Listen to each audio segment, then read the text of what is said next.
Yo, what's going on, y'all? It's Cone back here again today with another video. We don't have much time for intros because Kyrie Irving just got dealt to the Dallas Mavericks 20 minutes ago as I'm recording this video, basically out of nowhere. We knew he was going to get dealt at some point probably before the trade deadline, but we didn't know it was going to be Dallas. There were so many teams in the mix. The Phoenix Suns were mentioned. Of course, the Mavericks were. The Timberwolves, the Lakers were the big team, and apparently the Lakers and the Nets did have conversations, but the Nets just liked the Mavericks package a bit more, which leads me to saying exactly what that trade package was. So of course, Kyrie Irving is going over to the Dallas Mavericks as well as Markieff Morris. We just got the details on that. And the Nets, in addition, are receiving Dorian Finney-Smith, Spencer Dinwiddie, a first-round pick in 2029, and 2 second-round picks, one in 2027 and one in 2029. So it's a lot to take in with this trade package. Let's start off with talking about the Nets because I think most of you are here to hear about the Mavericks, so I want to save a bigger portion of the video for them.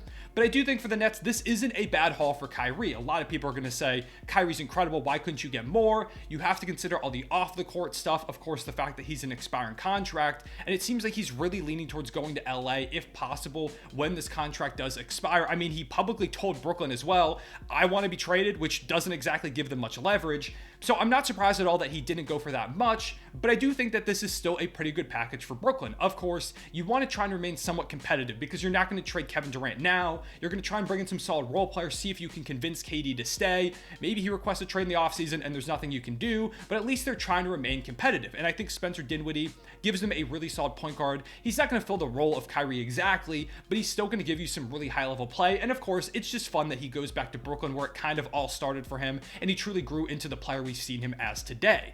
Dorian Finney-Smith too, really solid 3-and-D guy that helps out that team. Him and Royce O'Neal are going to be a fun pairing there on the wings. I would expect both of them to get some pretty solid play time. And you also add in like a Seth Curry who's a good shooter. You give Kevin Durant a lot of offensive weapons around him. Nick Claxton is a good defender. And I do still think this Nets team will be pretty solid this season. Now, are they still the same tier of team that they were with Kyrie?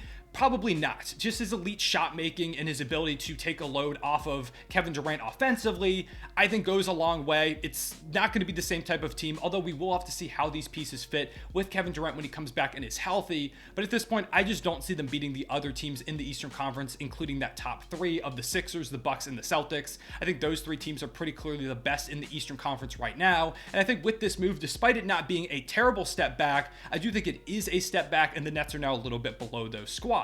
Of course, they do get a first-round pick as well that could be valuable in 2029, so they can move that in the offseason for another piece. And all in all, I think it's a fine deal for the Brooklyn Nets. But of course, we have to focus on what the Dallas Mavericks get out of this. And of course, they get Kyrie Irving, but what does this mean for the team as a whole? Because they didn't have to give up too much.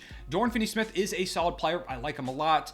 Same with Dinwiddie, of course, but Kyrie's just going to fill that role that Dinwiddie was previously in. DFS, while you're going to miss him, this now gives more opportunities to say like a Josh Green, who's been really good so far this season. You do get Markieff Morris, who gives you a bit of front court depth as well. If you can get a bit healthier, this is a really scary squad in the West. And of course, Luka finally has his help. Me, I'm sure you, and many other people in the NBA Twitter community have been saying for so long, Mark Cuban, please get Luka some help, because he's gotten some solid guys like a Kristaps Porzingis years ago. They also had Jalen Brunson for a bit, but lost him this past offseason. And they did bring in Christian Wood this offseason, so they've tried to get him some solid players, but they have so far failed to get him an all-star caliber player next to him. Now they've done it. Kyrie Irving is not just an all-star, he's an all-star starter and probably an offensive superstar in this league right now. He's an NBA champion, and sure, he's very volatile in terms of off-the-court stuff, but in terms of being on the court, he's one of the single most fluid and exciting players to watch on a night-in, night-out basis. So now you put him in the backcourt next to Luka, immediately making the best backcourt in the NBA. I don't think there's much of an argument against Kyrie and Luka being the best backcourt at this point, and there are some people questioning the fit, which I do think is valid. Of course, Luka's been very ball dominant over the course of his career. I mean, you take a look at the supporting cast that he's had and just the talent that he is, there's no reason why the ball should be in most people's hands outside of Luka's if he is on the court. But he's going to have to learn now to play a little bit more off-ball with Kyrie. He's never had a player like this that can dominate the ball the way that Kyrie can. But I do think also Kyrie's a better off-ball player than people give him credit for too. I mean, he's had success with Kevin Durant. He, of course, won a championship with LeBron James, who is pretty ball dominant himself. So I think Kyrie can very well fit in this system. And I do think Luka can learn to adapt. He can play off-ball. I mean, he's done it before a little bit with like a Jalen Brunson and sometimes Kristaps. but I think now it's going to be a bigger challenge than ever because, of course, like I said, Kyrie is easily the most offensively gifted player he's ever shared this backcourt with, but I think Luka can do it. I think he can be a really solid off-ball player as well, and I kind of liken it to what Houston did when they brought in Chris Paul to join James Harden, and people were concerned. They were saying, oh, how are these two, ball-dominant, theoretically, players going to thrive together in this system? And they did really well. They went to a Western Conference Finals, nearly took down the Golden State Warriors with Kevin Durant, and had some really, really good success. Of course, I don't think this team's up to the level of that Houston squad because they had great role players. At that point, James Harden was like at the peak of his powers, and it also helped that Chris Paul was a bit more of a facilitator than a scorer. So it's not quite the same mold, but I do think like Luka being a heliocentric player, you bring in another guard next to him that also can kind of do his own thing. There is a mold for that working out in the NBA. And once again, if you're the Mavericks, but I don't even know if they're done now with this trade deadline. I wouldn't be surprised if they make more moves. If I were them, I would still try and bring in another 3-and-D player if possible. You could try and move off of Tim Hardaway Jr.'s money potentially. But yeah, I think that there are more moves to be made. And if you can continue to fill out this roster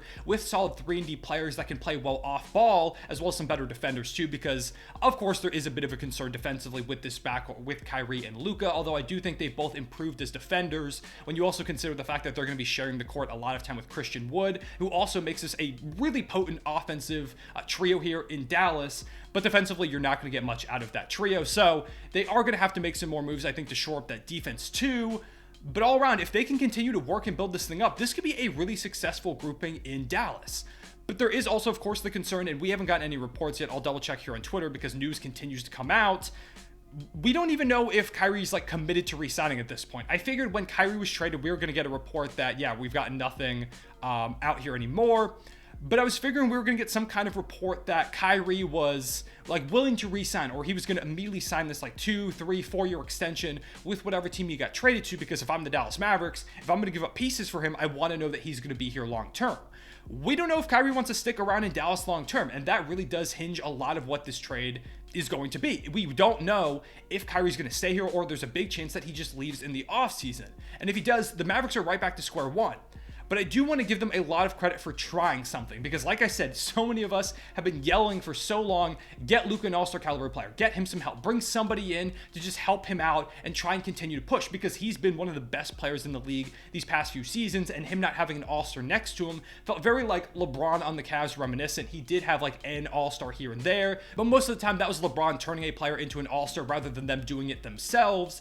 So just, it felt like the Mavericks were almost squandering this opportunity that they have with Luka, potentially the best player they've ever had by the end of his career. But now they've gone ahead, they've brought in an all-star caliber player. We'll see if he walks, we'll see if he signs an extension. But right now in this moment, shout out Mark Cuban for making the move. And this is a great way to kick off the NBA trade deadline season. I think last year, the first big move that we got was the Domantas Sabonis, Tyrese Halliburton move. And now this one is like arguably, in fact, I would say almost definitely way bigger, because it also is the domino effect of what happens with Kevin Durant now, what happens with the Brooklyn Nets, and the Mavericks now look like a really scary force in that Western Conference, which is very, very wide open. You have your great teams like the Nuggets, like the Memphis Grizzlies, but then the rest of the teams are just kind of all bunched together. I mean, the Kings are decently at the 3rd seed right now, and there have been a lot of injury-riddled squads that when they get healthy, for example, like the Pelicans, could be really, really good as well. But bringing Kyrie Irving next to Luka, the Mavericks, in my opinion, are now one of the best teams in the Western Conference and are right there on the border of being a contender. I just have to see how this plays out before I officially call them one. But yeah, they deserve a lot of credit for making this move. It's an awesome move to kick off this trade deadline season,